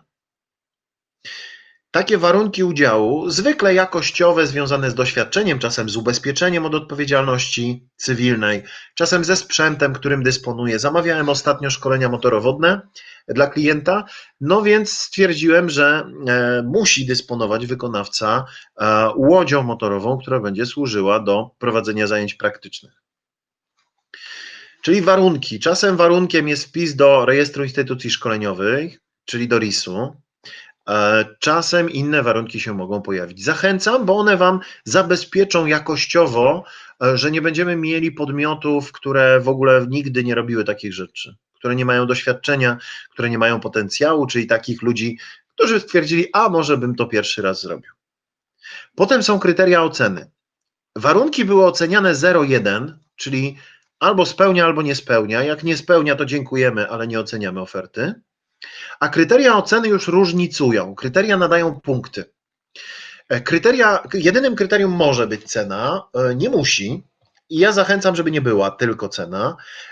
Ale jeżeli Państwo obwarujecie zapytanie warunkami, to możecie zostać na samej cenie, czyli jeżeli wymagania jakościowe były gdzie indziej. Kryteria oceny w projektach społecznych, w projektach FS-u, w zamówieniach na szkolenia mogą się odnosić do właściwości wykonawcy, w pozostałych nie, ale zwykle odnoszą się do kadry, do doświadczenia trenerów, do dodatkowych elementów, które zapewni wykonawca, na przykład e-learning, jakieś materiały dodatkowe, do możliwości na przykład zadawania pytań po szkoleniu naszemu szkoleniowcowi, powiedzmy w okresie 1 miesiąca, i za to też się czasem punktuje, więc kryteria mogą mieć różny charakter. Uwaga, w zamówieniach, projektach FS-owskich catering to jest wymóg obwarowany, to jest zamówienie obwarowane dodatkowym wymogiem. W cateringu musimy stosować klauzule społeczne. Jeżeli zamówienie dotyczy tylko cateringu, bezwzględnie muszę stosować klauzule społeczne. Mówią o tym wasze umowy o dofinansowanie. Klauzule społeczne, czyli zapisy dotyczące angażowania osób niepełnosprawnych, osób bezrobotnych do realizacji tego zamówienia. I ja radzę, żeby to były kryteria, czyli dostaję dodatkowe punkty za spełnienie tego, niż warunki. Bo gdyby był to warunek, to może się okazać, że nie znajdzie się żaden wykonawca, który spełnia ten wymóg. Państwo zastosowali klauzulę, potem z wolnej ręki znaleźliście podmiot, który to wszystko spełnia, udzieliliście zamówienia i dostajecie korektę 25% za ograniczenie konkurencji. Czyli raczej sugeruję, żeby to były kryteria oceny. Kryteria się mają sumować. Oprócz tego, że mają być kryteria, to również punkty, które są do nich przypisywane. Uważnie czytajcie, co napisaliście na temat kryteriów. To PZP, Prawo Zamówień Publicznych, tak samo bardzo trzeba uważać.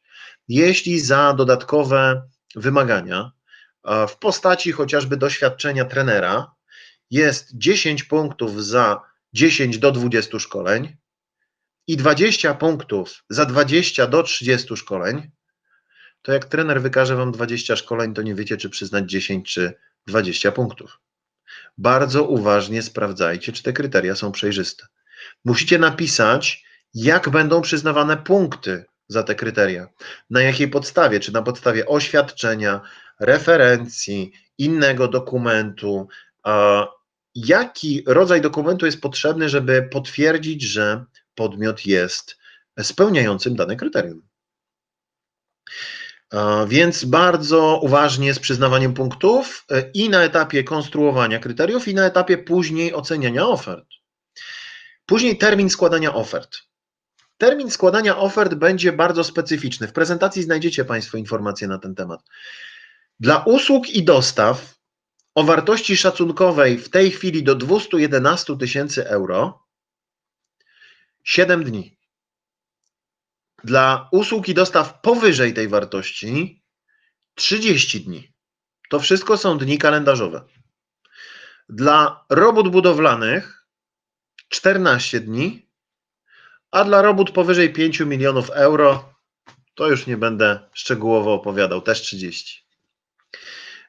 W związku z tym proszę bardzo uważać, bo termin liczy się od dnia następującego po publikacji. Czyli publikujecie na bazie konkurencyjności i termin biegnie od dnia następnego. Jeśli opublikowaliście, powiedzmy, w dniu dzisiejszym, niezależnie od tego, o której godzinie, to jutro w sobotę jest pierwszy dzień. I teraz liczę 7 dni. Sobota pierwszy, potem niedziela, poniedziałek, wtorek, środa, czwartek i to jest 6 dni i w piątek 13 listopada mija 7 dzień.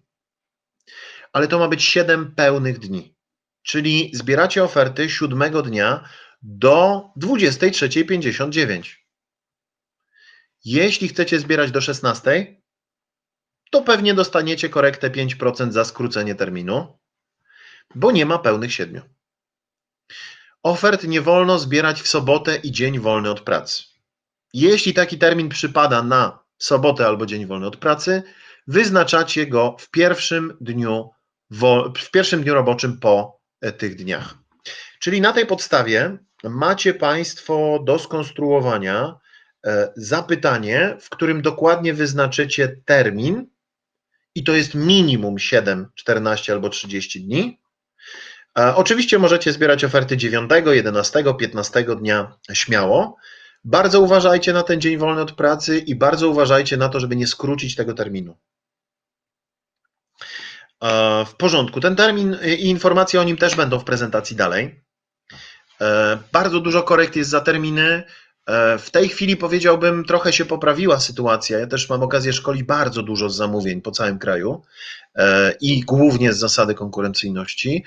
I tych korekt w tej chwili na bazie, zamówienia na bazie mają, myślę, że około 30% zamówień, czy 20 kilku będzie miało korekty z różnych tytułów. Czyli jest bardzo dużo błędów nadal. Kiedyś to było około 40-45% zamówień. Wszystkie korekty znaleźli kontrolerzy i całe szczęście. W zapytaniu macie Państwo umieścić również termin realizacji umowy.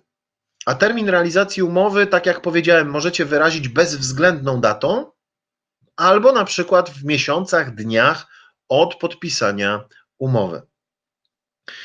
Ponadto ma być w zapytaniu informacja o zakazie powiązań. Nie wolno z podmiotami powiązanymi zawierać umów. Następnie warunki zmiany umowy. Nie macie obowiązku publikowania wzoru umowy i tu jest między PZP a zasadą duża różnica. W zasadzie konkurencyjności, jeśli będę zmieniał umowę, to publikuję warunki zmiany, ale samego wzoru nie muszę umieszczać. Pojawia się pytanie, w jakim wypadku można wyłączyć zakaz powiązań osobowych lub kapitałowych. To jest bardzo wąska dziedzina specjalistyczna związana z zakazem powiązań i jest to opisane, że jeżeli zamówienie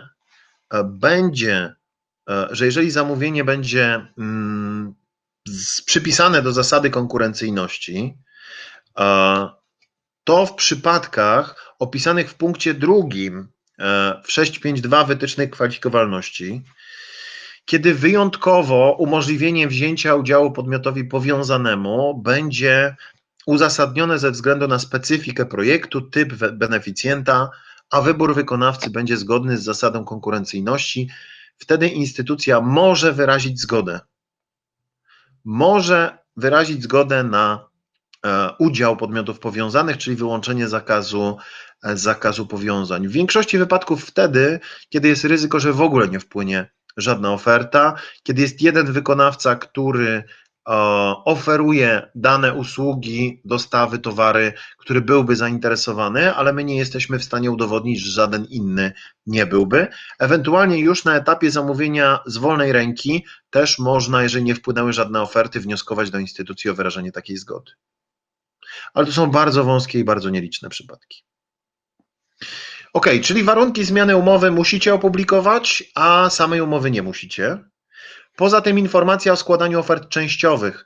Jeśli dopuszczam, muszę zapisać wprost, dopuszcza się składanie ofert częściowych i określić, co jest częścią. Każda z części może mieć oddzielne kryteria oceny. Czyli jedna może być 100% cena, inna może być 30% cena, a 70% na przykład doświadczenie wykonawcy. Następnie, jeśli dopuszczacie oferty wariantowe, to jesteście bardzo odważni. Oferty wariantowe są bardzo trudnym elementem zamówień. Ja ich nie stosuję. Raz tylko widziałem w zasadzie konkurencyjności zastosowane oferty wariantowe. One oznaczają, że jeżeli wybierzemy opcję pierwszą, to taka cena, jeżeli wybierzemy opcję drugą, to inna. Bardzo trudno się je ocenia i ten jedyny raz, kiedy je widziałem w zasadzie konkurencyjności, były skonstruowane niepoprawnie. I jeśli Państwo planujecie zamówienia uzupełniające lub dodatkowe, o nich również musi znaleźć się informacja, że są zaplanowane. I tu już dalej w prezentacji znajdziecie informacje właśnie o tym, jak te składowe powinny być skonstruowane. Ja Wam opowiedziałem o tych najważniejszych elementach. Zakaz podziału zamówienia na części, związany z PZP tak samo na części, które są gdzieś tam zupełnie tylko po to, żeby zejść z procedur. O tym Państwu opowiedziałem. sama procedura w prawie zamówień publicznych jest bardzo zbliżona. Bardzo ważne są warunki i kryteria. Za to jest najwięcej korekt finansowych. Za to najwięcej korekt finansowych zdarza się w projektach, więc bardzo ostrzegam, żebyście Państwo tu byli czujni. Ogromnie ważne w zamówieniach są terminy i tutaj te terminy na slajdach opisałem, będziecie z tej prezentacji na pewno korzystać, więc proszę zwracać uwagę. Żadnych sobót, żadnych dni wolnych od pracy, pełnych 7, pełnych 14, pełnych 30 dni. Warto jeszcze powiedzieć, w jaki sposób możemy składać oferty. Nowa baza konkurencyjności, pokażę ją za chwilę na prośbę Urzędu Marszałkowskiego, kawałki tej bazy chciałbym Państwu pokazać. Nowa baza będzie nakładała na nas sporo zupełnie nowych obowiązków, które jeszcze w wytycznych nie są opisane. Na przykład rozstrzygnięcia postępowania i wgrania ofert na bazę. Bardzo ważna jest instrukcja do nowej bazy konkurencyjności, jest dobrze zrobiona, bo mówi o tym, że przy rozstrzygnięciu muszę wgrać oferty, bo oferty można składać przez bazę, przez maila albo papierowo. I wszystkie oferty, które wpłyną poza bazą konkurencyjności, należy na tę bazę wgrać. Nie jest jednoznacznie określone, czy trzeba wgrywać skany ofert, tu byłby problem z ochroną danych osobowych, czy tylko wprowadzać nazwy wykonawców i wartości ofert i poszczególne punktacje. Ja wprowadzam nazwy wykonawców, wartości i punktacje, w razie czego wiem, jak się bronić. Natomiast jeśli Państwo zdecydujecie się wgrywać całe skany ofert, to w takim układzie pamiętajcie o ochronie danych i ewentualnej anonimizacji danych, chociażby trenerów, których dokumenty, dyplomy, certyfikaty znajdą się pod ofertą.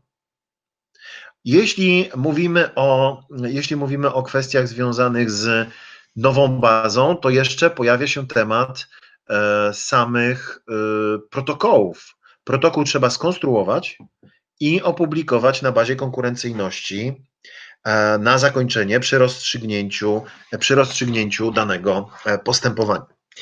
I teraz, proszę Państwa, dwie kwestie istotne. Oczywiście o zmianach i pytaniach o samym rozstrzygnięciu jeszcze jedna rzecz.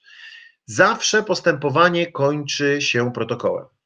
Czyli jeśli wyłonię wykonawcę, to konstruuję protokół, który ma pewne wymagania opisane w zasadzie konkurencyjności.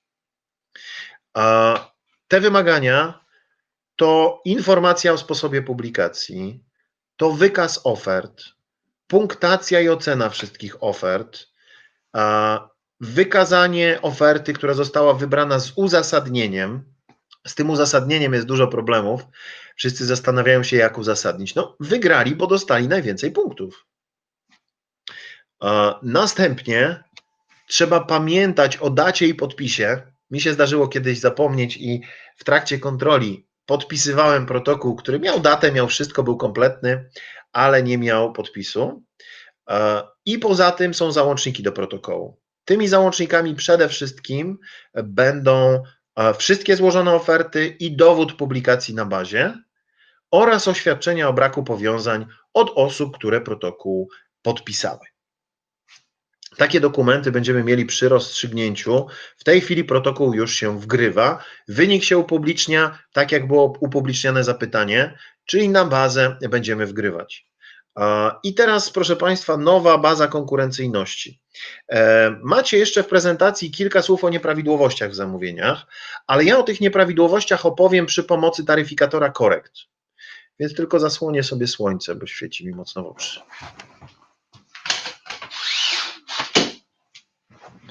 Już będę widział, co mam na ekranie. Proszę Państwa, taryfikator korekt. Co w taryfikatorze się znajduje? Pokażę Państwu sam dokument i sposób, w jaki można go znaleźć.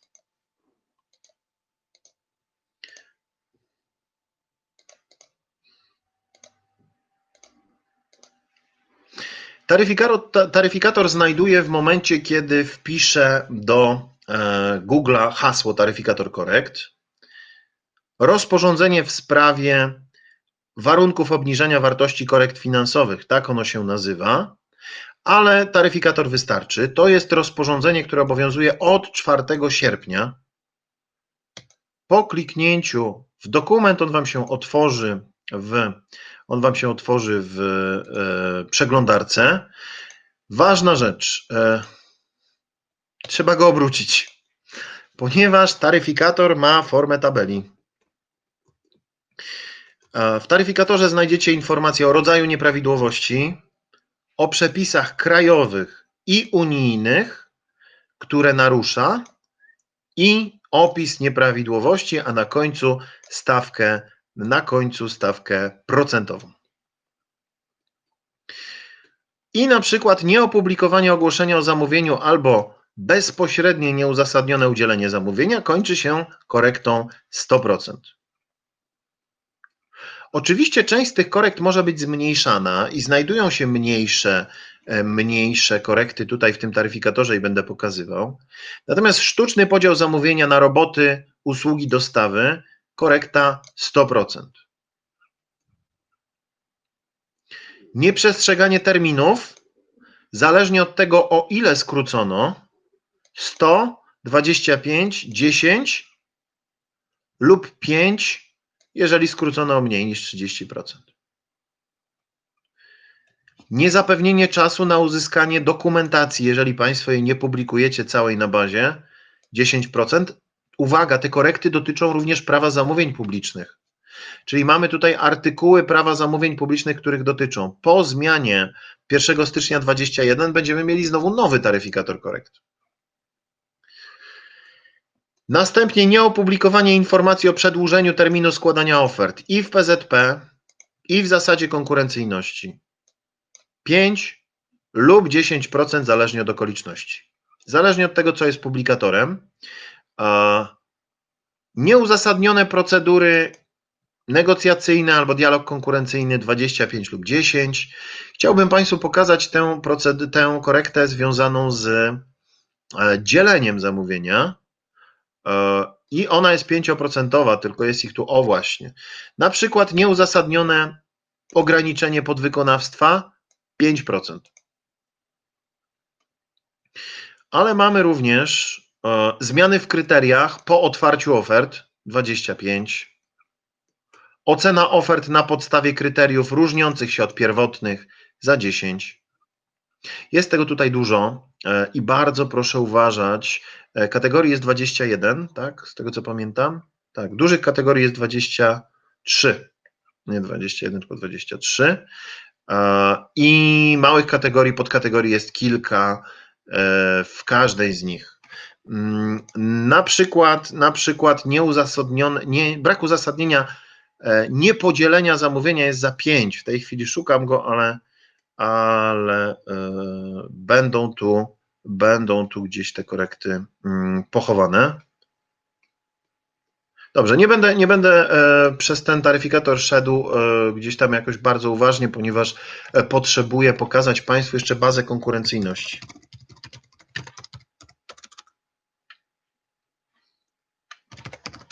Baza konkurencyjności, właśnie. Stara baza funkcjonuje pod adresem archiwum, baza konkurencyjności, nowa po prostu pod linkiem, który Państwo widzicie, baza konkurencyjności fundusze europejskie gov.pl. To jest adres nowej bazy. Ona jest trochę inna, jest mniej przejrzysta niż poprzednia wersja bazy. W związku z tym bardzo trzeba uważać. W tym miejscu, w prawym górnym narożniku, macie Państwo możliwość zalogowania się. Jeśli chcecie składać oferty jako wykonawca przez bazę, też się musicie logować. Żeby wrzucić zapytanie, musicie zalogować się na bazę. Natomiast ogłoszenia można wyszukać tutaj w bazie. W tej chwili 1889 ogłoszeń. Opcjami zaawansowanymi znajdziecie kategorie. No więc znajdźmy sobie po prostu usługi szkoleniowe, takie jak nas interesują. Zastosuj kryteria. Mam usługi szkoleniowe w różnych miejscach kraju, podkarpackiego widzę dużo, śląskie, jest warmińsko-mazurskie. Nie wiem, czy wyciągam czy kogoś z Państwa za pytanie. Natomiast tak, konstrukcja bazy będzie wymuszać pewne Pojawiły się pytania, zaraz będę na nie odpowiadał, natomiast na razie pokażę Państwu bazę. Konstrukcja bazy będzie wymuszać pewne elementy zapytania, które nie są tak dokładnie opisane w wytycznych ani w podręczniku dotyczącym zamówień. W związku z tym sugeruję poszukać odpowiedzi na ewentualne wątpliwości w instrukcji do bazy. Ona jest naprawdę bardzo w porządku. Ogłoszenie ma swój numer. Tutaj w projekcie mam termin składania ofert 25 listopada. Opublikowano 24 października. To jest prawdopodobnie duża szkoleniówka powyżej 211 000 euro, ponieważ mamy 30 dni, nawet ponad 30 dni na publikację. Sprawdzam od razu takim nawykiem kontrolera, czy 25 listopada to nie sobota ani dzień wolny od pracy. Nie, wszystko jest z nim w porządku. Planowany termin podpisania umowy grudzień 20.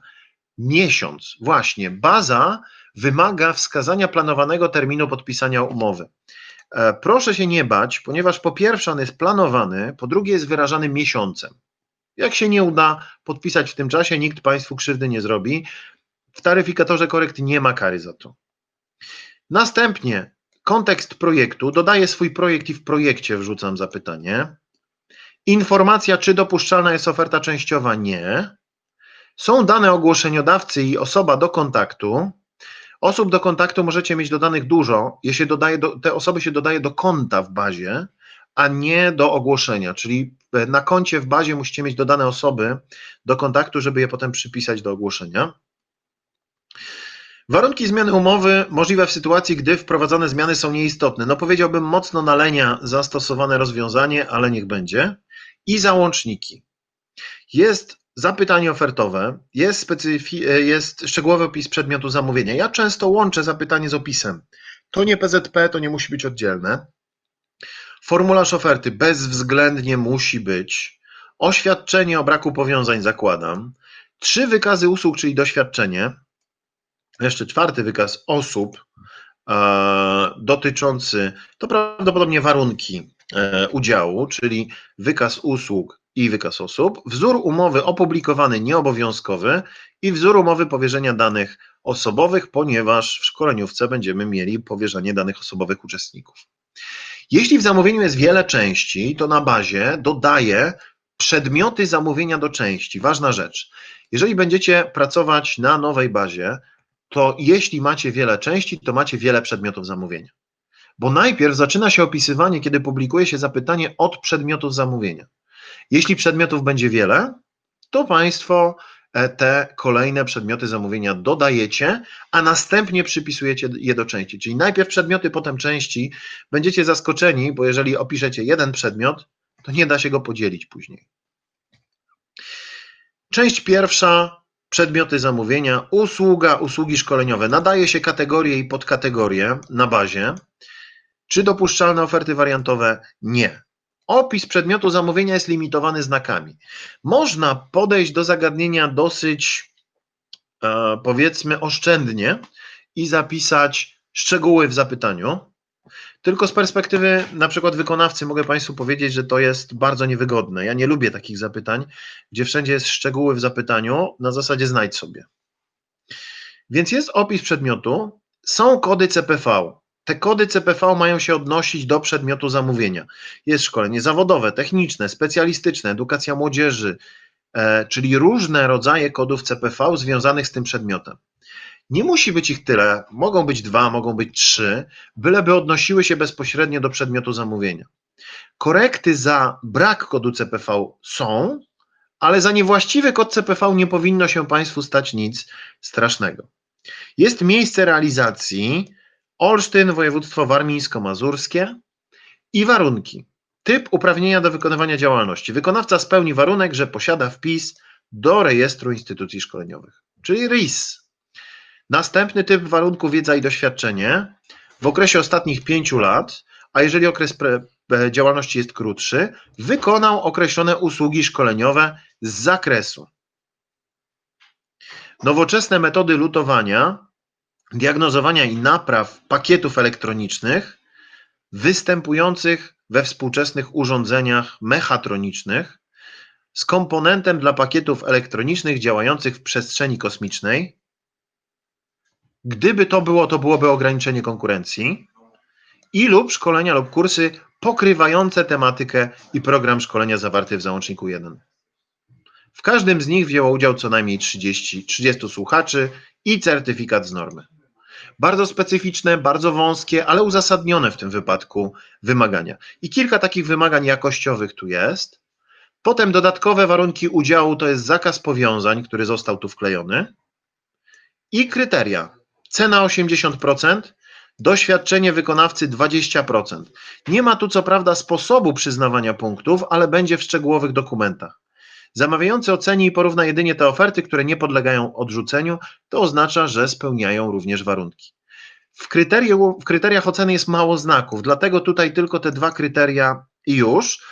Szczerze mówiąc, tu to powinno być skonstruowane na 2, bo mamy jedno kryterium, które jest cenowym, opis, cena 80, doświadczenie 20. Gdyby to miało być zgodne z instrukcją, to miałbym jedno kryterium, cena 80 i obok drugie kryterium, doświadczenie 20.